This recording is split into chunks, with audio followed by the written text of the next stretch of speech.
Amit amit Rama Dwija tinepangna nama kula sirendi keparenga unjo atur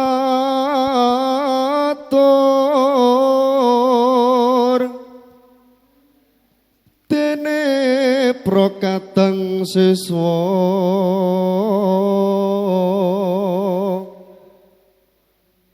pansiyaga anampi wuruking guru adat tata cara Jawa sampun cekap atur mami Sirendi murid Centara Suleslira saking siswa piniji sun tampa palapuranmu nenggawa kang satata ingkang tekun tartamtu bakal ketemu upaya kawruh kang nyata migunani mringsa sami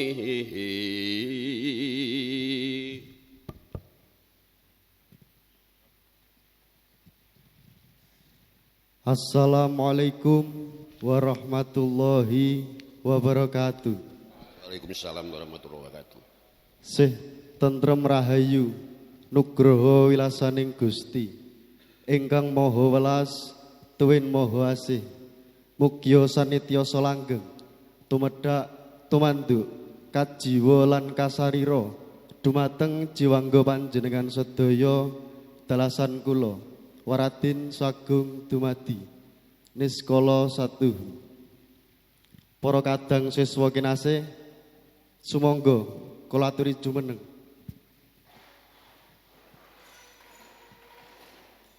Para kadang siswa saderengipun panjenengan sedaya dalasan kula nampi seserepan saking Rama Dwija sumangga kula aturi samiya manungku puja kunjuk wonten ngersa dalem Gusti ingkang Maha Nasa kanthi njumbahaken kapitadosan soang-soang manungku puja kawiwitan.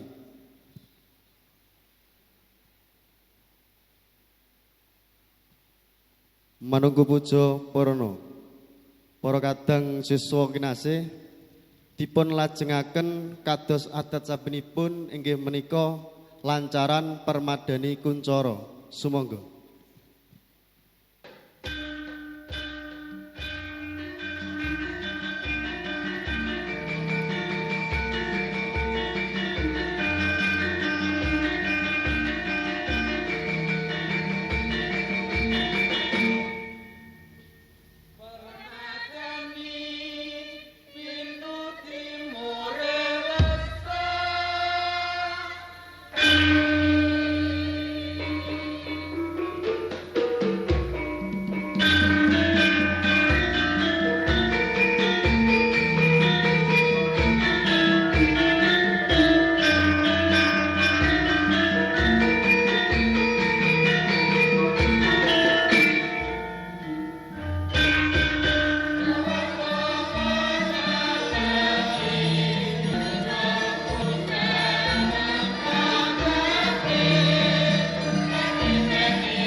para kadang siswa kula aturi lenggah wonten palenggahan sakawit. Matur nuwun. Assalamualaikum warahmatullahi wabarakatuh. Sehat tentrem rahayu saking wilasaning Gusti ingkang Maha Mirah Maha Welas mewah asih ugi tansah tumedhak tumanduk pintu manem dumateng jiwangga panjenengan dalasan kula waradin sagung dumadi. Nuwun para kadang menawi kala Jumat ngajeng menika panjenengan sedaya sampun nampi seserepan magepokan kalian menapa menika purwaning dumadi duk rikala panjenengan dalah kula sedaya linairaken wonten ing madyaning jagat Padang.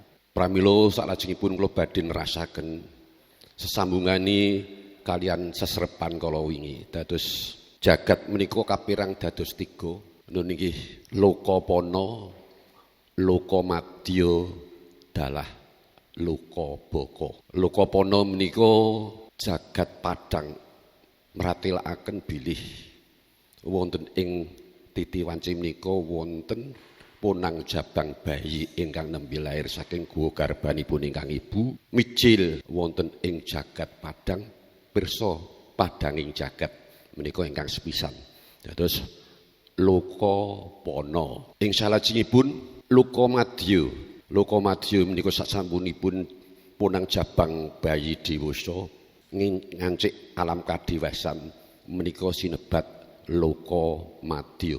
Sasampunipun dewasa ngetepi jejebaning gesang badhe nrasaken keturunan lajeng ngambah lokamadya menika nglampahi wisuda krama utawi daup. Sasampunipun ayanipun telas lajeng ngancik lokabaka. Lokabaka menika alam langgeng kelanggengan, alam baka. Menika dados tataran jagat lokapana, lokamadya, lokabaka. Saderengipun kula ngaturaken menika kala wingi panjenengan apil menapa mboten? Menapa ingkang dipun sepastani adat tata cara Jawi? Wonten ingkang paham mboten? Adat tata cara Jawi. Adat tata Jawi menika tata cara Jawi ingkang sampun kalimprah. Tata cara Jawi ingkang sampun kalimprah.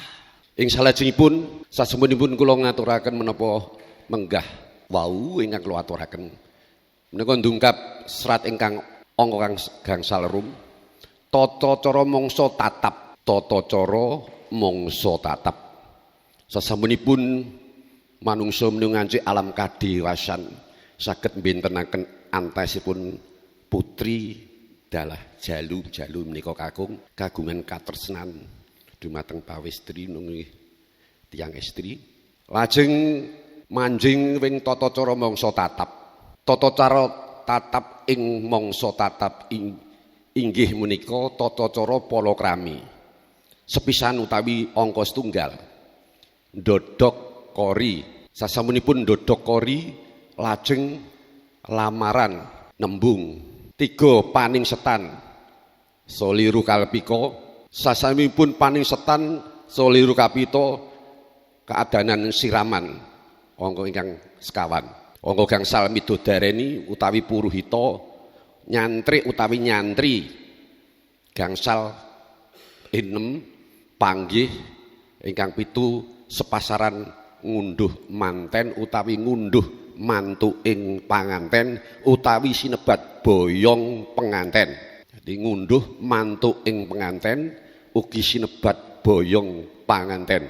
Ndodhok kori menika rama ibunipun ingkang kagungan putra kakung sowan dhateng dalemipun Rama Ibu Lare Estri. Wosing pisowanan namung pitepangan lan dereng rembag bab bebesanan. Lajeng sowanipun ugi dereng ngasta ubarampe sarana palakrami utawi paningset namung cekap angsal-angsal sapantesipun. Lajeng ancasipun ingkang sinamun naliti babagan bibit, bebet lan bobot.